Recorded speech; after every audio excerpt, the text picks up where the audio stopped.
Whoever you are, wherever you are, and whenever it is, you are catching some brainwaves coming to you from the banks of the sweeping and tumbling St. Vrain River in almost always sunny Longmont, Colorado.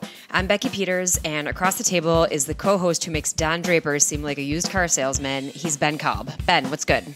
It is all good, Becky. Feeling crazy lucky to be bringing giants in education to my favorite people.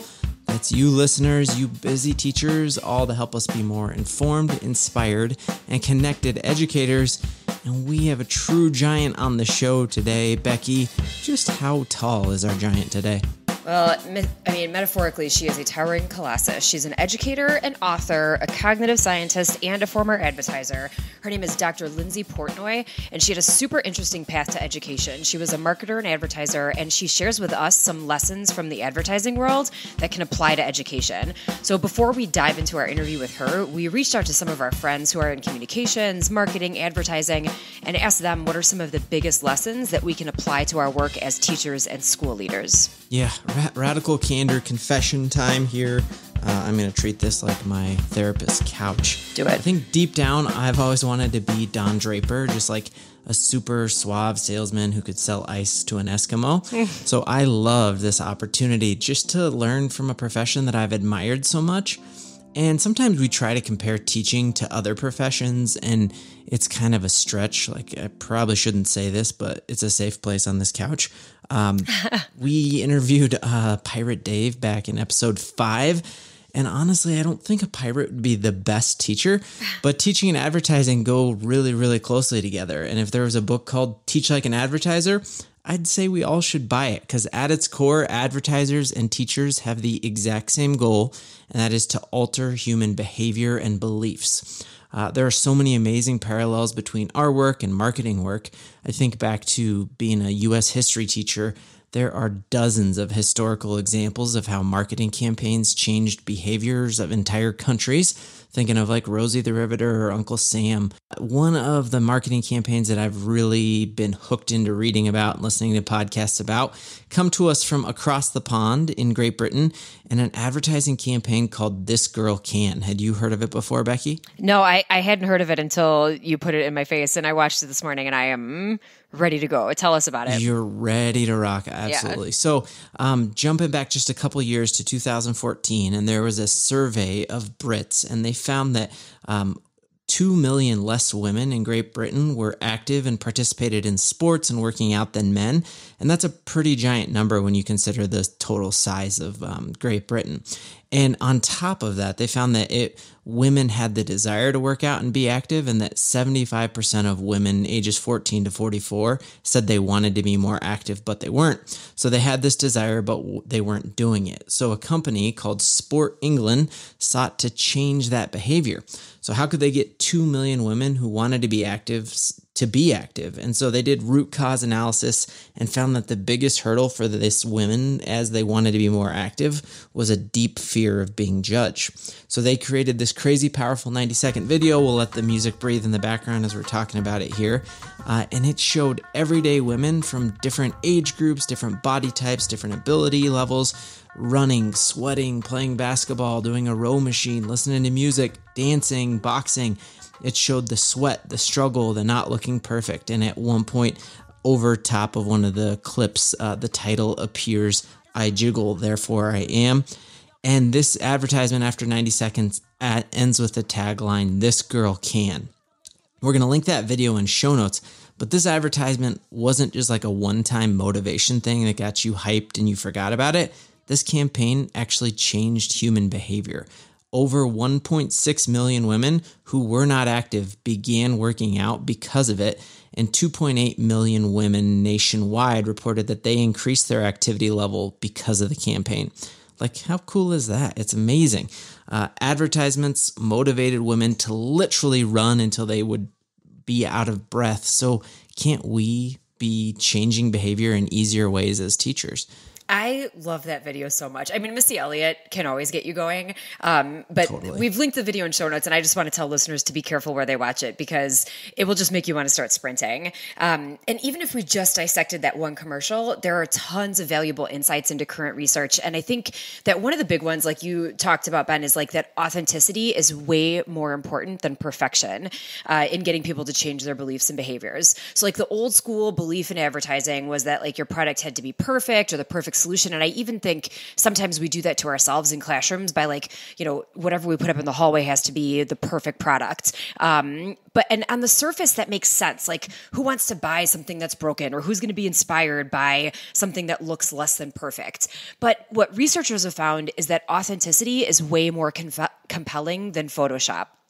So back in the United States, if you look at the Dove Real Beauty campaign, which might be swimming in some of your heads as we talk about this, it was one of the most viewed viral campaigns of all time. And it involved showing people how Dove was not going to use Photoshop and tons of makeup, but by portraying women as real as they were with like wrinkles and gray hair and whatever it is, but advertising, aligning it to this tagline, beauty should be a source of confidence and not anxiety. And one of my favorite commercials in that campaign was women had to sit across from a sketch artist and tell them what they looked like. And the sketch artist, like at a police station, like a forensic sketch artist might sketch out a person, so they would say like, oh, my chin's a little bit too big and blah, blah, blah. But then they introduce themselves to another woman in the lobby while they're waiting. And then that other woman describes the woman that they met. I hope I'm describing this right. Describes the woman that they met. And the sketch artist shows the two pictures side by side. And the one that's self-reported is just so much more detrimental than the one that the stranger tells about the person. And it's just incredible because we all know we do that to ourselves, that we're way too self-critical. But the commercials that show us as we are, it doesn't just help the sales of Kleenex, it also helps Dove. I would definitely recommend you look those up. If not only for you, then especially too with the women and men in your life or the other kids in your class, because it just shows how important it is to be ourselves and how beautiful that can be. And because those campaigns are authentic instead of perfect, Dove sales actually nearly doubled from 2.5 to $4 billion. So it's effective. And as teachers, how can we show authenticity over perfection? How can we display our vulnerability in a way that brings students onto our team? It makes me think of another resource, Zaretta Hammond's book, Culturally Responsive Teaching in the Brain, which I know we've talked about before, but she mentions selective vulnerability as one of the trust makers, as like one of 5 trust generators that she credits with deepening classroom learning partnerships. So I think with that, maybe we can be more real with our students by like saying how learning a topic has been hard, or maybe how you had a hard time making friends when you were in middle school. But when we're real with people, it helps us make connections, and connections are the foundation of good teaching. Yeah, one of my cooperating teacher when I was student teaching, his biggest advice for me was teach who you are, or teach what you know, teach who you are. And like students have that nose for authenticity. Like they always knew when I was faking it, when I was being myself, and they respond when I'm myself. And I think as human beings, we have that like ability to see when someone's being real and when they aren't. And I think that actually brings us to another marketing advertising lesson that we've learned from our friends in the industry. And that is that like people are attracted to our authentic self, and that a raving fanatic is always more compelling than a best commercial or billboard. The most effective advertising comes from word of mouth. Companies are putting in tons of time and effort and money into creating those loyal fanatic bases because they know it's way more effective when you hear it from someone you trust than when you see a billboard or a 30-second commercial. When I lived in Illinois and got super into running, I would eat Cliff Bars. And so I was on like the Cliff Bar website, and it had a little link for, hey, do you want to become a Cliff Bar ambassador?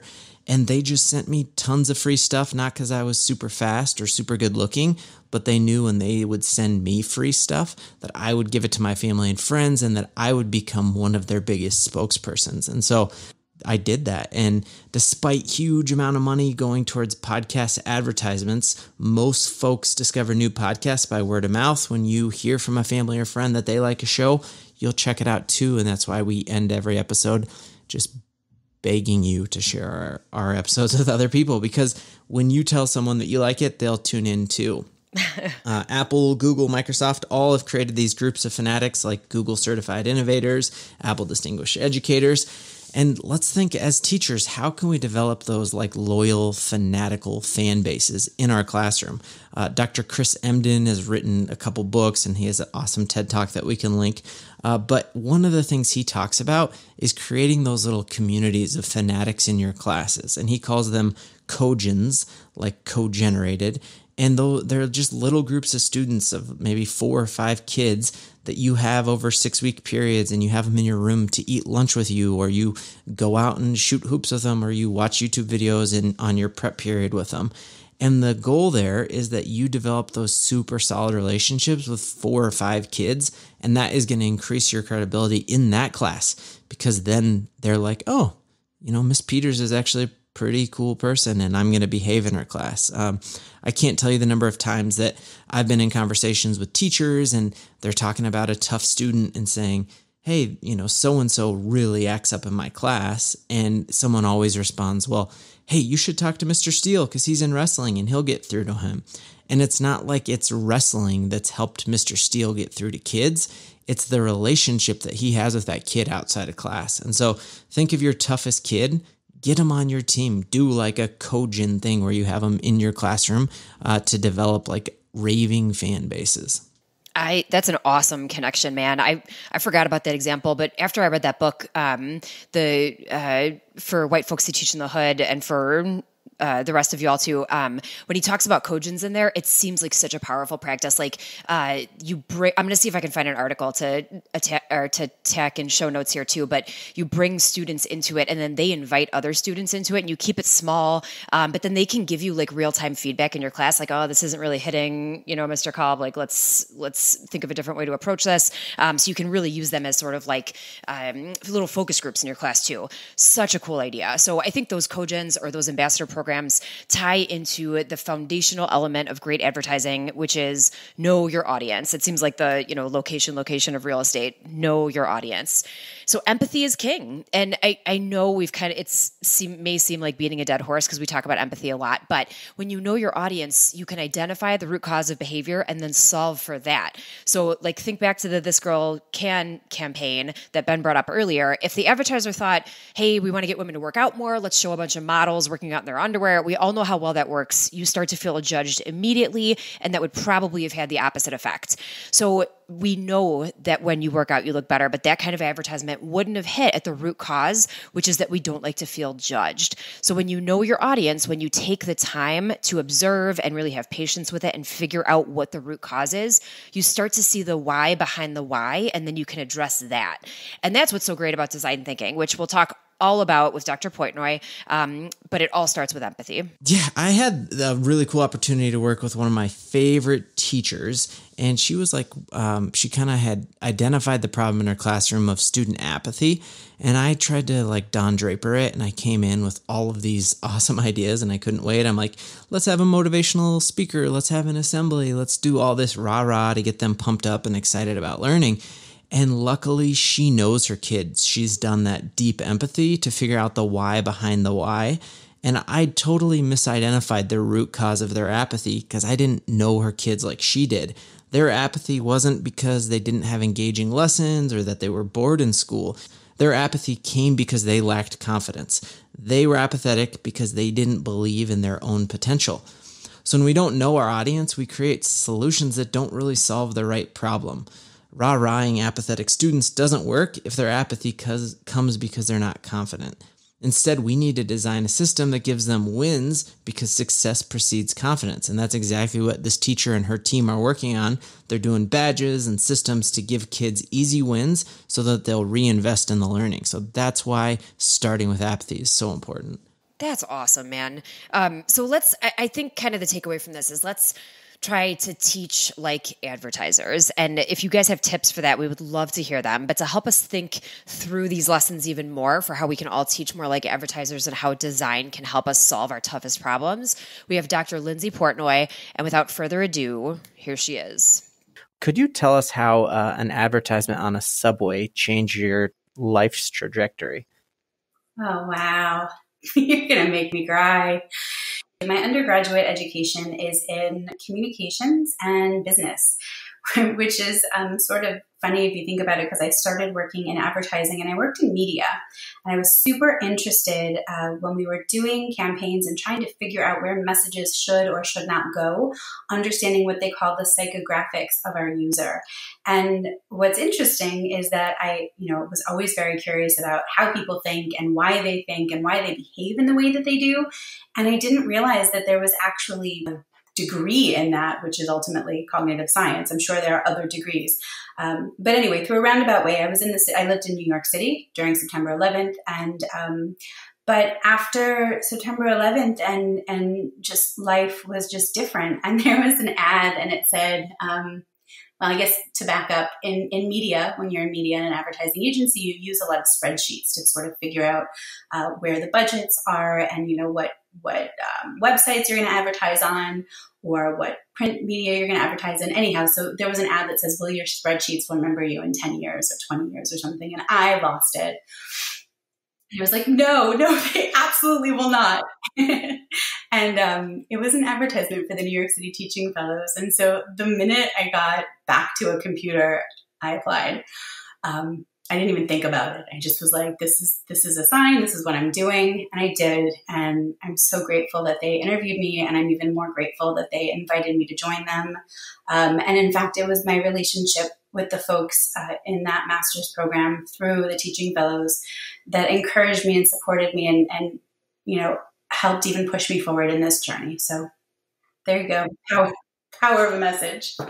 So a big question, I think, but what are the top points? What do you think educators can learn from marketing and psychographics, like you called it?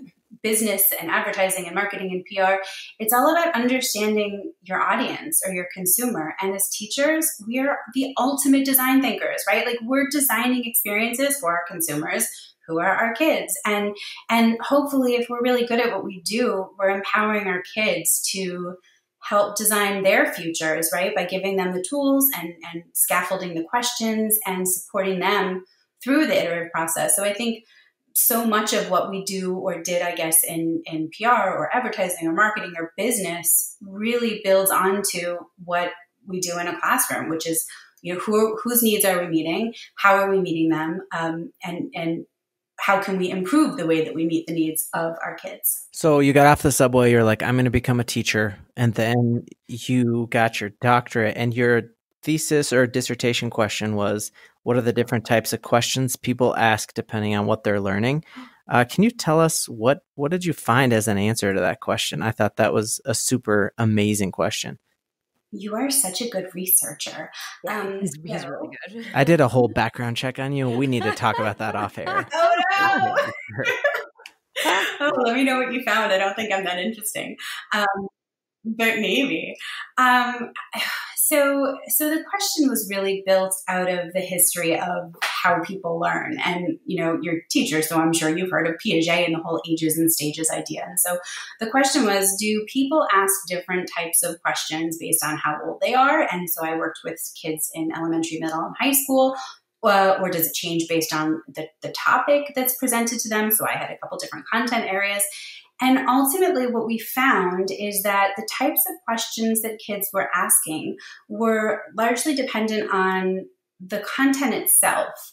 And what I've come to believe now, and what I continue to look into in research, is how is the presentation of content, how does that impact the way that kids and all of us really approach learning, right? So when you are trying to be a critical consumer of media, how does the presentation of that media or of that information impact your natural next question or the way that you go to seek out supporting details? I think that one of the reasons why I got into design thinking is, again, it really fits what we know to be what cognitive scientists would call an ill-defined problem, right? These are like, Chi and Glazer's work from, I think, the early 80s about, and they call them, I'm doing air quotes, real world problems, right? They don't have clear solutions. So basically it's like life, right? And, life is not a multiple choice quiz. There's not a single best answer. It's sort of well, this is the best thing to do for now. And I'm open to the possibility that might change. And so, looking at the way that kids ask questions as they, are presented with different types of information and having that vary significantly, whereas the questions that they asked by age did not, it almost disproved this whole idea that, kids are stuck in these stages. And rather that there maybe is more of like a slow trajectory as we grow, right? Which is one of the big developmental debates too, whether it's incremental or stage-like. And so I think I'm leaning towards incremental, but again, it's the same thing with nature and nurture. It's nature via nurture, right? It's incremental through the stages. And so again, it's really the affordance of the way that you're presenting information. So what I love about design thinking is you're not thinking just about science in a silo or history in a silo. You're thinking about the history of science and how does the history of science inform the way that scientists solve problems, and what affordances of our current experience here can be used to innovate or improve on the solutions that maybe already exist but could be better. Well, and so then from your dissertation and everything, like the different types of questions that we ask, I imagine then change pretty dramatically, like from lesson to lesson or unit to unit, depending on what kind of questions you want your students to be asking themselves. And so then you adjust how you present that information. That is fascinating. And I actually think of your book now as like my question encyclopedia. It's full of guiding questions, organizers for questions, what kind of questions to use. And I loved that you put it underneath the frames of design thinking. We've been using that in this district, and I know in the classroom it's kind of blowing up. But just like you said, it just makes it so much more relevant and really places things into context. I have one more sort of big, sort of overarching question before we move into the content of your book. Is like, how do you define learning? What is learning, and how do we look for it in a classroom? I know that's a really big question. That is the best question ever, Becky. Ben wrote it.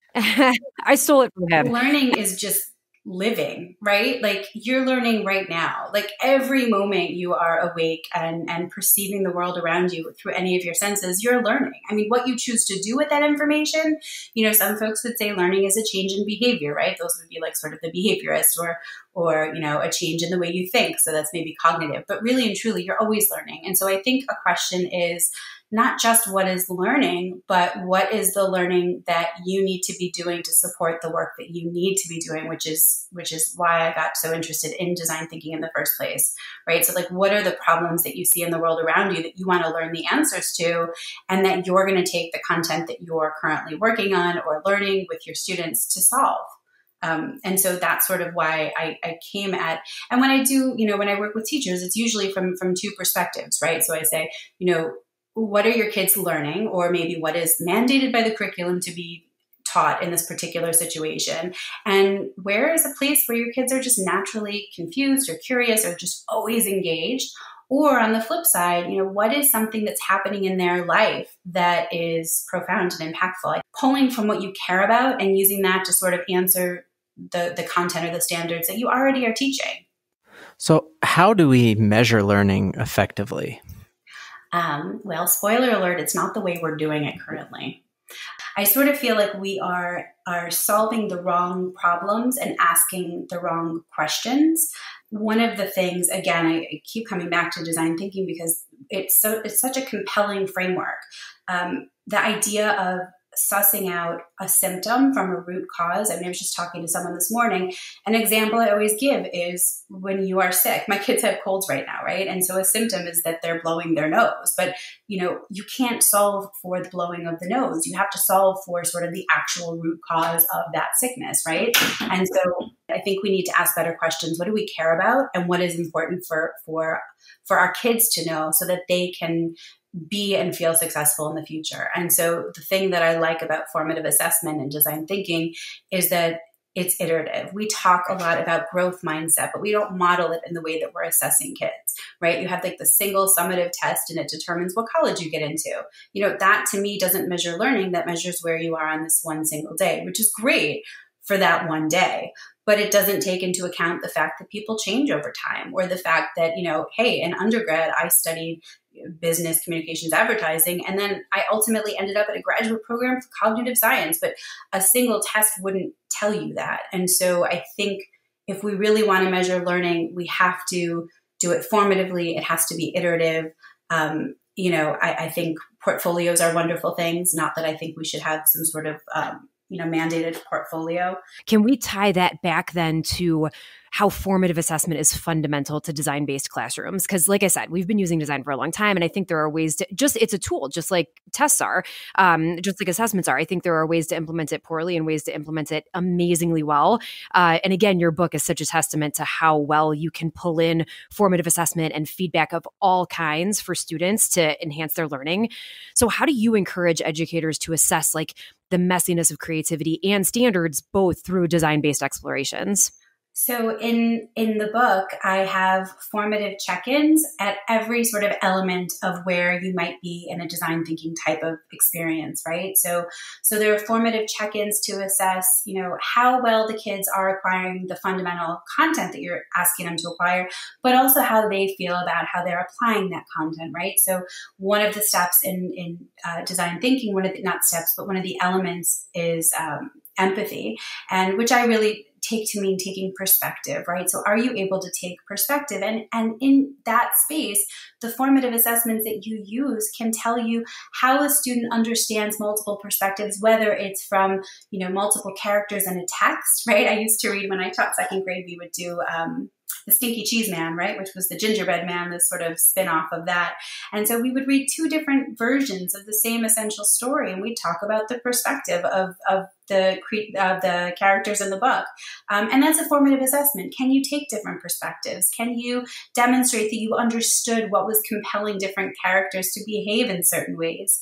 And so I think that formative assessment really is the best way to measure learning. You are really checking in with kids through the process. Another thing that I love about design thinking is it's very process oriented. It's not about this final summative product, but it's process. And so, where are you now? Where did you start? Where are you now? And then ultimately, where are you going to go? So one of the other things that I try to build into this book are formative feedback questions that tie into metacognition and self-regulated learning and epistemology. So you asked earlier about, Ben, you asked about my dissertation research, which was about question asking based on content area and the age of the students in the classrooms. And epistemology is really the study of learning and knowledge and what our beliefs are about different types of knowledge and whether they're very naive or complex beliefs. And so formative assessment can evaluate where your kids are in the process of understanding content. Right? Do they believe that there's a single right answer? Are they open to change? Do they know that there's a best answer now? And that's really, the power of formative assessment. That's awesome.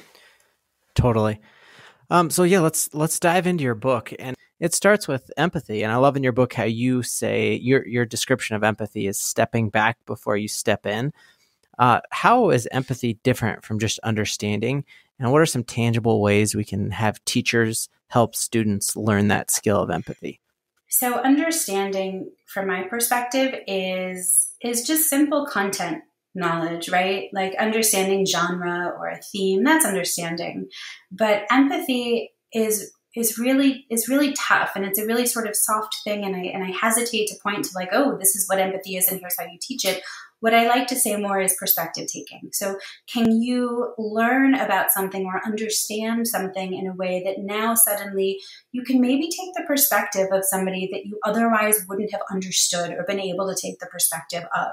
I think about, in the book, I talk about Andrea Henkel, who was a teacher at Quest to Learn in the city. And she had this beautiful podcast project that she would do with her kids. And she was teaching them the skills of interviewing, and they were creating a podcast. And she went in saying, hey, interview folks in the community, because they're in New York City, interview folks in the community who were impacted by Hurricane Sandy or September 11th. And, through the experience, all of these other stories started to emerge. And ultimately, this was around the time that we lost Eric Gardner, and it became a rallying cry. And what happened was students were able to understand the perspectives of even others in their class and others in their community and others in parts of the city where they did not live, and just gave them a better sense of the fact that, we're small and we're not the only ones here. And sometimes you have to, listen to hear before you can actually change and grow. And to me, that's, that for me was a really, really powerful experience when she shared that. And one of the quotes in your book talked about just the automation coming, and that by the year 2026, we're going to have millions of jobs that are gone, but that usually we use that number to incite fear, but instead the reality is far more promising. So why is the future more promising? And then how should we change how we teach in order to make sure kids are ready for that future? Future is infinitely more promising when you look at all of the pushback against the standardization of human children, and you see that a lot of the standardized and sort of rote mechanical work is already being done and will continue to be done by machines, which is great. And that frees us up as humans to be much more creative and much more flexible and much more, efficacious in our daily work and in our learning. And so I think that we need to stop looking at technology as this, big scary thing that's going to take jobs away from kids in the future, and start looking at it as a way that's going to free up our time to solve bigger problems and to feel a sense of purpose and drive and passion in our work. My goodness, before we were able to just Amazon Prime something in 2 days, you had to run all over town to find that one type of, it's back to school, right? So we had all of these special kind of folders. Everybody needed a special folder and different colors. And we would have spent hours and hours and days going from store to store, but technology solved that for us. And so now there's a warehouse somewhere. Granted, I understand that there are human people working in that space. And what it does is it allows us to then upskill people who are currently working to do new jobs and hopefully more purposeful and exciting type of work than the rote mechanical type of work of time gone by, which again aligns to the fact that standardized tests and multiple choice answers are no way to measure learning when the future looks so different than the past. And so much in your book, and I love that you have all those examples of different places that are using it and things like that. And I want to pick your brain a little bit too on like your favorite examples of classroom design thinking, because I geek out on this stuff too, and it's so amazing what our students can do when we give them the power to explore things that they have purpose and have relevance and tie meaning to. The second part of it though is like identify and research. And you have a quote both on it's like the first thing you see on your website, and then it also opens up that second chapter of the book from Zora Neale Hurston. And it says, research is formalized curiosity. It is poking and prying with a purpose. How does that tie into like what we should be looking for and like kind of getting into the symptoms and effects like you were talking about before? Like, how do we know we're solving the right problem? So I love that you took that quote. That happens to be a quote that is hanging very, very proudly on the wall in my office, and it's framed because I love it so much. It's true, right? Like the process of design thinking, it's not this novel process that never existed, right? It's a formalized process of not just why you're pursuing understanding, but how you can come to a better answer and how you can feel more purposeful in enacting whatever that learning is. So for instance, you're talking about identifying the problem, researching and identifying it. The cold is the example. You see your kid sneezing or coughing, but that's a symptom. That's not the root cause. And oftentimes, you asked earlier about what role do standardized tests take. Well, I feel like in design thinking, because everything is iterative, because formative assessment is just woven into the very fabric of design thinking, you are continuously testing. So when you identify a potential root cause, it's the root cause because when you address it, the problem goes away, right? You solve the problem. If you really get the root cause, then you have solved that problem. And if you haven't solved that problem, then you need to look hard and say, was this really a root cause or was it a symptom? It could be a root cause that maybe you didn't have the resources you needed to solve, but it gives you formative feedback to say, you know what, maybe this wasn't it. Let's go back to the drawing board. We had all these other ideas. There's the 2x2 matrix of effort versus impact. And so maybe it lived in another, quadrant of that matrix. And maybe there's another, potential root cause that I didn't originally address. But again, it's poking and prodding until you come up with what works. Absolutely. So I think my initial hesitation to jump into design thinking was it made sense to me why it makes sense for Steve Jobs, or in those industries where you have, a product that you have to make. And one of the things that I loved about your book was just story after story of kids using design thinking for some incredible learning. Can you share with us what was your favorite example that you had in the book of the power of design thinking to students in a classroom setting? Well, I don't think I realized that it was design thinking until I sat down to write this book. In fact, when I was working with my amazing editor, Susan Hills, who was helping me think through how to even frame it, I told her a story about when I was teaching in the classroom. I was doing this unit. I was so proud of myself. I went to the park. I went to Central Park and I grabbed a bunch of leaves that were changing colors, and we were going to do those leaf rubbings, right? That a lot of folks do in the fall. And I brought it in. I was so excited. I was going to teach about photosynthesis and science and STEM and all this great stuff. And as we started talking, and my kids, they understood that without photosynthesis, the leaves, went back to their natural color, and that all the natural colors were different. And it opened up this conversation to who we are when we're not in school. And it really opened my eyes to the power of seeing what my kids cared about and what my kids needed and what my kids, where they were and where they actually wanted to go.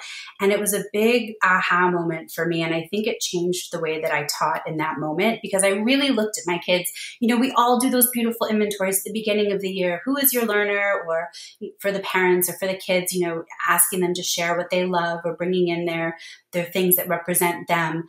But for some reason in that moment, and it turned into this bulletin board about, the leaves, our leaves or the leaves of us or something. And, it wasn't just a bulletin board. It was really like a moment where we were being who we were, and all of my kids were able to share something unique about themselves that ultimately tied back to everything we did for the rest of the year, right? I mean, everything we did, I was able to tie it back to one of the kids and saying like, oh, Jonathan, do you remember when you told me that you really loved the Yankees? Are you watching them? Yes. Oh, it's funny. We're doing fractions, and then we start talking about scores and fractions. So it all comes back together. It definitely relates to your hearts before heads in your book. I love that idea that you got to get to their heart before you can get to their head. And, so you have this amazing, we're releasing this episode right when your book comes out, and there's an amazing kind of set of questions that you can ask to get to kids' hearts. So what are a couple of the categories you think are important to learn about your learners as a teacher?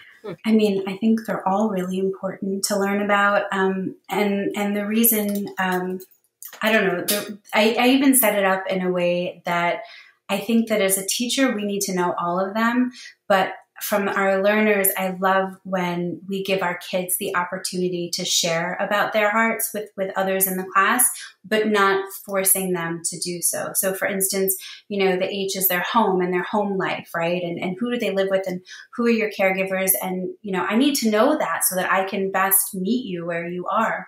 And I don't know that kids need to share that with everybody, but I need to know that as their teacher, as the person who's going to be with them for 180 whatever days this year. So, the home is something that I think teachers need to understand, the educational experiences that they've had. And then, what they like to do, activities. So like, what do you do outside of the classroom? It's Saturday morning, walk me through a weekend. And that's a fun one for kids to share with one another. I've seen kids do like silly TikTok videos about, what are they doing on the weekends, right? So like pull in technology, make it fun, right? Like it should be fun. But then, there are certain ones. So like there's the home, there's your educational experiences. So it helps me see what you care about.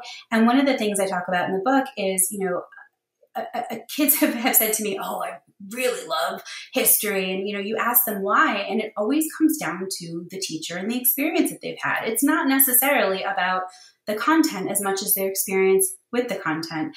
And it seems to be a recurring theme, right? My dissertation research was on the types of questions and the ways that we approach understanding based on what content area we're learning. And I think that it really depends on how we present that information to our kids and how purpose-driven that information is. What are the transformative life experiences they've had? What are their special attributes? What is something unique to our kids that they want us to see and know and hear so that we can honor them as individuals every single day? Yeah. So can we talk about killer snails? Are they real?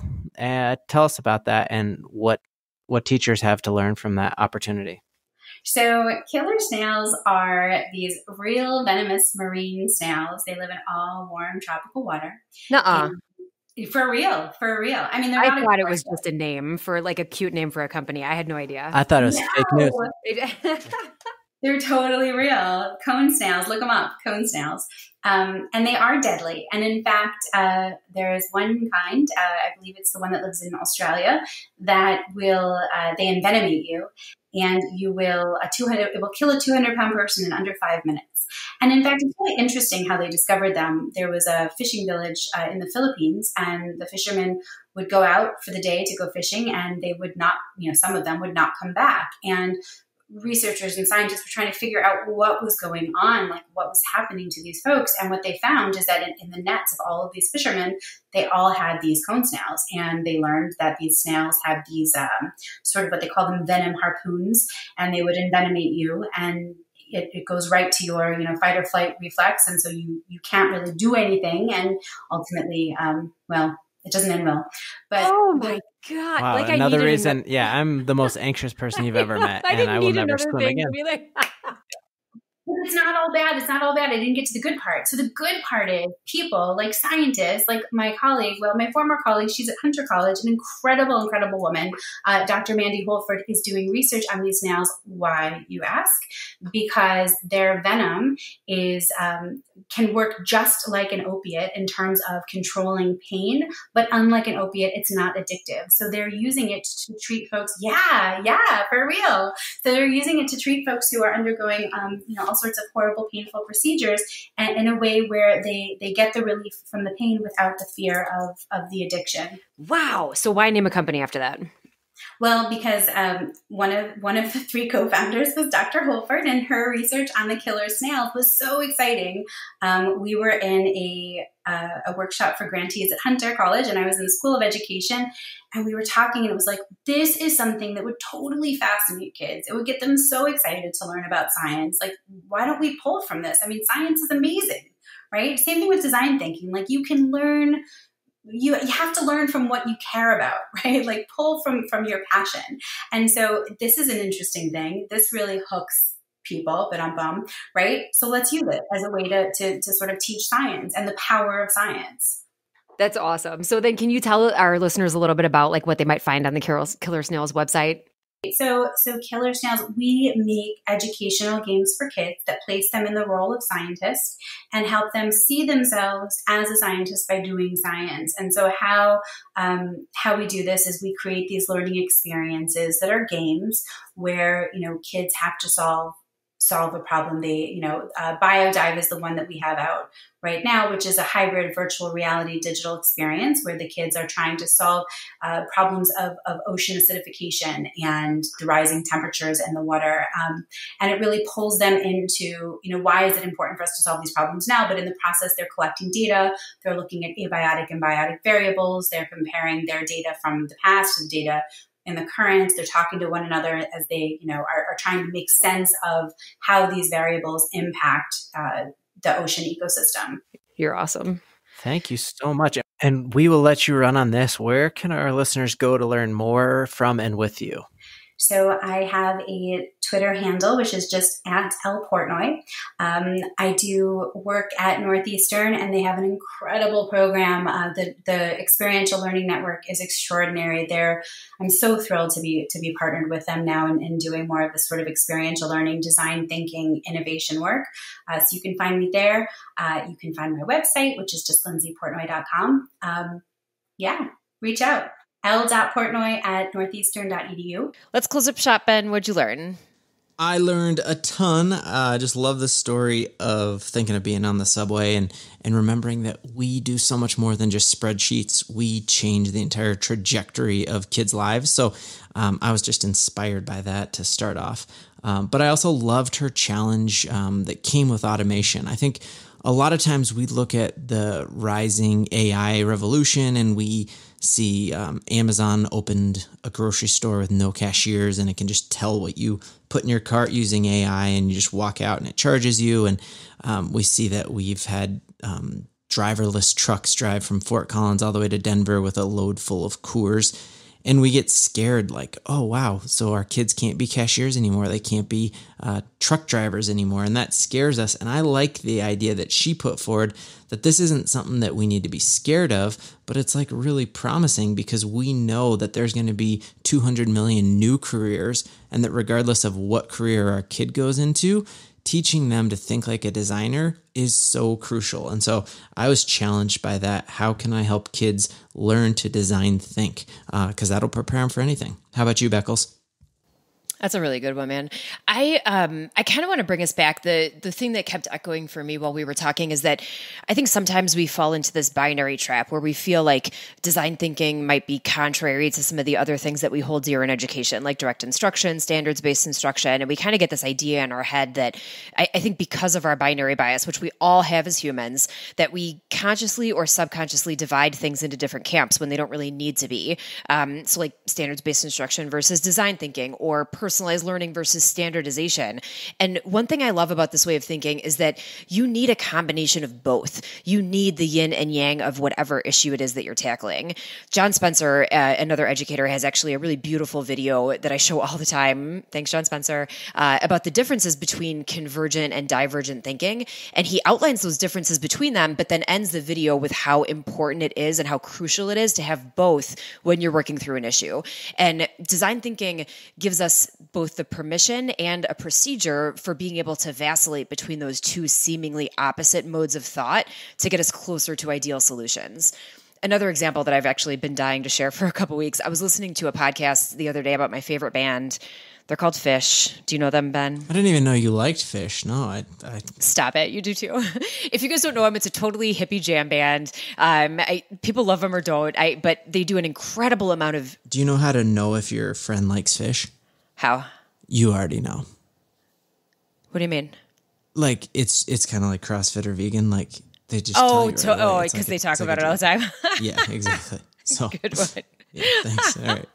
I'll put in the crickets on the So Fish does, if you don't know them, they do an incredible amount of improvisation. For example, last year they played 13 nights at Madison Square Garden without repeating any songs, consecutive nights without repeating any songs. And they're known for like sometimes playing 20 to 40 minute jams based off of their 3 to 4 minute studio versions. I just love them. I think they're geniuses. But anyways, Trey Anastasio, the lead singer, was talking about in this podcast I was listening to how fundamental practice is to their improvisation. And practice and improv are things that we would typically put, kind of immediately because of that binary bias at like different ends of that spectrum. But there's no way these four guys could play so seamlessly together without hours and hours and years of diligent, careful, planned practice. So I guess what I want to get across is that design thinking or design challenge projects don't take the place of standards-based learning or direct instruction.